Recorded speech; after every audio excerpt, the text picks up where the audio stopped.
कितना time. Hands up.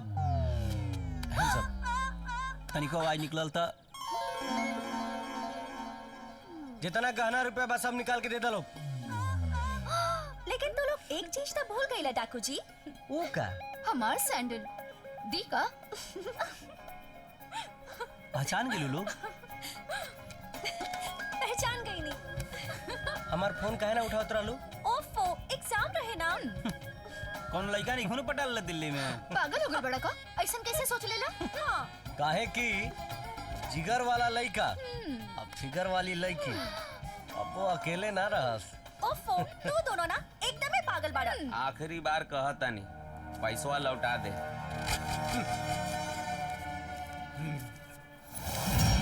ना दे का करबे?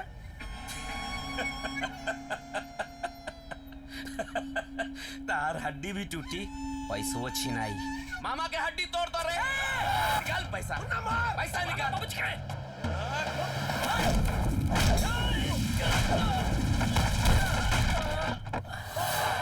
का लागल तोरा? हैं? कहाँ गलन? हैं? का बोलत रहले? हे रितेश! हे राकेश! और चिल्लाओ। तनी बाद में। काल है क्या? अरे बचाओ! चिल्लाओ आगे बढ़। का भइल मामा? ले आ गए हमारी पार्टी, अब तो ठोकाई होई। अरे राकेशवा, कॉलेज में पढ़े ले नू, उधरे जाके पढ़ाई लिखाई कर। आई चचेरा भाई या मामा के चक्कर में मत पड़, बर्बाद हो जाए। चुप। केकरा के चचेरा भाई कहले? अरे सगा भाई से भी बढ़ के हमार भाई है। और सुन, भाई के ऊपर खरोच भी आ गई ना तो हाथ और गोड़ तोड़ के। ढेर गामा पहलवान बने की जरूरत नहीं है। मामा के बोल कि 5,000 रुपया हमरा के दे और फूटे यहाँ से। आही दादा, बारात विदा हो गई आ लोढ़ा घुमते बा।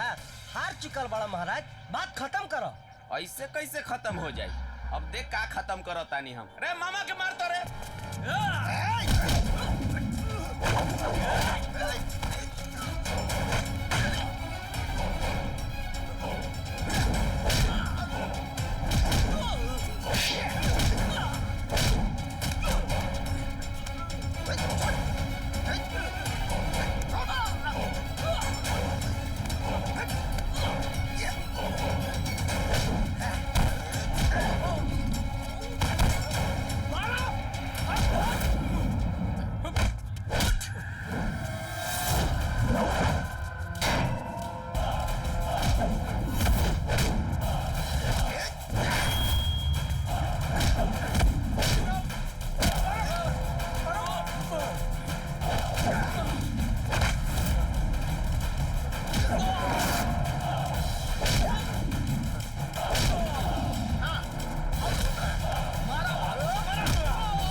एक एक लोग से बदला लेब हम। अरे कर लिया जो अच्छा रखे। बासी कड़ी मुंह बाल लावेला बस ए जैसे जो मलपटी करा पता चल। चल रे चल भाग से यहाँ से।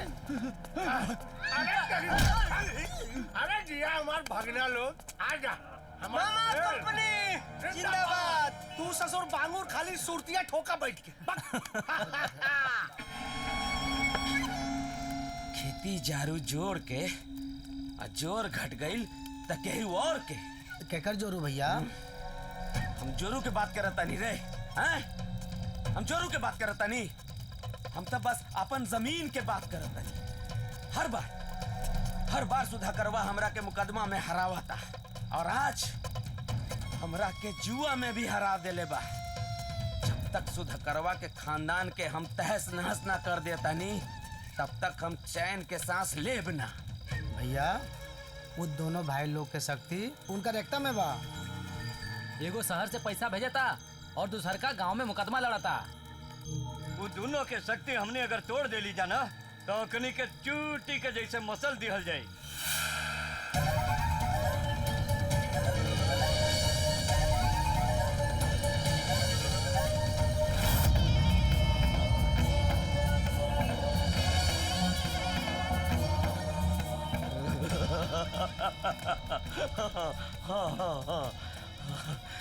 दोनों भाई अलग भी हुई। हाँ, दोनों भाई अलग भी हुई, एक दूसरा के जान के दुश्मन भी बनी। वो कैसे भैया? वो कैसे? जब मोहब्बत के आग जलावे लनू तो वो आग में सारा रिश्ता जल के भस्म हो जाला। अनिल तरह से काहे बताइए? अरे ना भाई, वो हमरा से ना बतियावत रहे, वो अपन भाई से ना बतियावत रहे। वो का नाम होकर भाई के हाँ, राकेशवा से बतियावत रहे चाय के दुकान पे। हम ना वही सुन लेनी काका बोला था, जरा सुनल जाओ हो। अच्छा, हाँ, का कहत रहलन? कहत रहले अनिलवा कि उ तहरा के बहुत चाहे ले, लेकिन डर से ना कुछ बोल नहीं खेपावत, ऐसन कहत रहे अनिलवा। लेकिन हाँ, ये सब तो हमसे काहे बतावत हड़ा? लो, अब काजल के बात बा तो काजल के न बतावे के पड़ी कि कोनो ईरा मीरा शिव कुमार के जाके बतावे के बा। खैर छोड़ा ना, सोचनी की जरूरी इंफॉर्मेशन है, जाके दे दी। आगे कोनो और जानकारी मिली नू तब फिर आई बतावे। ठीक बा, चलो तनी। हाँ,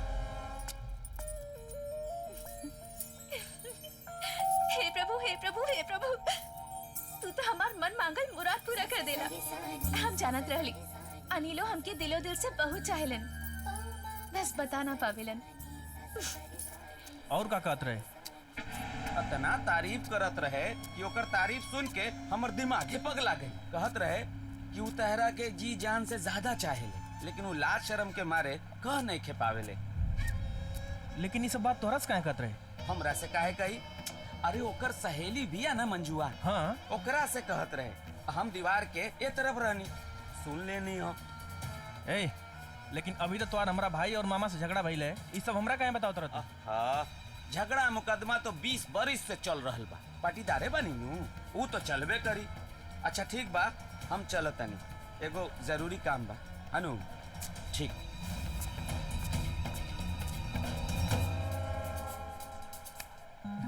बड़ा बदमाश लड़की बिया यार, पूरा गांव में ढिढोरा पीटतिया और जकरा से कहे के उसे कहते नहीं खे।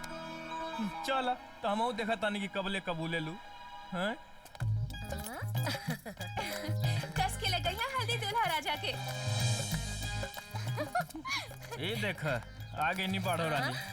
हाँ, अब गिरी पाथर पानी। बेटा ये बनिया अरे ना तो नलिया में जाए। हाँ, अब ठीक बा। अनिल, का कहत रहला राकेश से हमरा बारे में? बतावा ना। अरे गुदगुदी होता। आवा हो चाची, एक भैया आवा। काजल दीदी, काले आइल बड़ो, चूड़ी लाइल बानी। अच्छा जगोड़ लगा नहीं।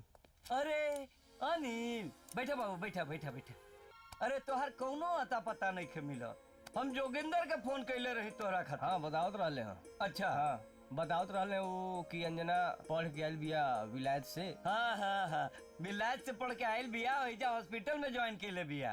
कौन हॉस्पिटल में चाचा? कौन हॉस्पिटल बा हो? संजीवनी हॉस्पिटल। हाँ, ये सब एकरे मालूम बा कौन हॉस्पिटल में बिया। आज जोगिंदर भैया बतावत रहले हैं हाँ, कि वो अपना कॉलेज में भी टॉप के लिए बिया, मेडिकल कॉलेज में। अरे बेटा, मेडिकल में टॉप कैले बिया, वो हमार नाम रोशन कर देले से हमार बिटिया। सारा शहर आज हमरा के अंजना के बाप के नाम से जाने ला बेटा। नमस्ते मैम, नमस्ते। ये मेरी वाइफ संध्या है, ये आपसे मिलना चाहती थी और कुछ पूछना चाहती थी, तो बता दीजिए प्लीज। जी संध्या बताई। हमरा का प्रेगनेंसी चेक करा करल और थोड़ा जानकारी चाहत रहल। अरे संध्या, प्रेगनेंसी जांच करल तो बहुत आसान हो गई बा। ई हा प्रेगा केम प्रेगनेंसी जांच किट। काल सुबह पहला यूरिन प्रेगा केम प्रेगनेंसी जांच किट से जांच करिहा। ये बहुत ही सुविधाजनक बा और एकर परिणाम भी बहुत ही बढ़िया बा। और कोनो ज्यादा जानकारी चाहिए तोहरा के तो एकरा पीछे लिखल बा, पढ़ लिहा। ई जी कोनो और जानकारी चाहिए? नहीं, धन्यवाद। ओके, थैंक यू। धन्यवाद मैम। नेक्स्ट राहुल। जी जी मैडम, और कितना पेशेंट बाकी बा? अभी तो बहुत पेशेंट बाकी बाड़े मैम। ठीक बा, एक एक करके भेजा। और सुना, एक अदरक वाली चाय। हाँ? जी जल्दी से। हाय। अरे Anil, how are you? Fine and you? Good. अचानक यहाँ कैसे? अरे गई तारा घरे अवधेश चाचा से मिलनी है, वह बतैले हैं कि तू आते आते हॉस्पिटल ज्वाइन कर ले लू। हाँ, सोचनी है कि चलो तारा से मिलनी, ढेर दिन मिलना हुई रहे। बहुत अच्छा लगा। अच्छा बतावा, का लेबा, चाय कॉफी या ना ना कुछ ना। मतलब कैसन रहल तोहर पढ़ाई लिखाई? सब बढ़िया से हो गई? बहुत हमरा तो अच्छा। पता चलल है कि तू पूरा कॉलेज में टॉप के लिए बाड़ू। हाँ। बहुत ही अच्छा बा। और बता। अरे वो कल शहर जाए के बा तो सोचनी है कि तहरा से आके मिल ली। अच्छा त काल शहर जात बाड़ा का? हाँ। एक बात पूछी? हाँ। इतना साल हो गई, हमारी याद नहीं क्या आइल का? अरे तू सबसे अच्छा दोस्त हो, काहे ना याद आई? बस दोस्ती हाँ ताऊ। या दोस्त से भी कुछ ज्यादा? तारा तो मालूम बा जना कि हम कोई और से। हाँ जानीला, तू केहू से प्यार करेला, लेकिन हम तो तोरा से प्यार कर सकीला ना। अच्छा टेंशन मत ला, जब तू शहर जाइबा ना तो हम तोहरा खातिर चिट्ठी या तार भेजब। आज के जमाने में चिट्ठी या तार के लिखेला हो, ये व्हाट्सएप वीडियो कॉलिंग के जमाना में। सुना, जौन मजा चिट्ठी या तार में बा ना, आजकल व्हाट्सएप या वीडियो कॉल में नहीं की। ता हम तोहार जवाब के इंतजार करी। ठीक बा तू लिखिए, हम जवाब दे हम। हाँ, जवाब के इंतजार रही। ठीक बा, हम जात नहीं। हाँ ठीक है। अपन ख्याल रखिए।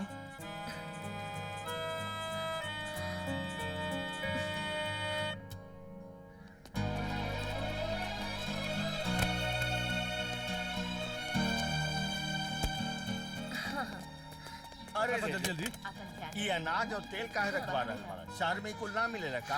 अरे भैया घर के शुद्ध चीज ना ह, शहर में कहाँ मिली? ए सतुआ गुड़ रखला सकना? हाँ चाचा रखा गेल। अरे तू जरूरत से ज्यादा करे लगला। दस्तखत कर दी वकालतनामा पे। अच्छा एजे रुक बका। जी का हो इतना कटल कटल कह रहा? नहीं तो कटल कटल कहे रहा यार। बड़का पापा केहू के तो छोड़ दी। हाँ हाँ हाँ ठीक बा, कुछ दिन और मौज मस्ती कर ला लोग। ठीक बा, चल फोन ऑन करिए और ध्यान रखिए। हाँ ठीक बा। अच्छा अच्छा अच्छा। खुश रह, बड़ा हो।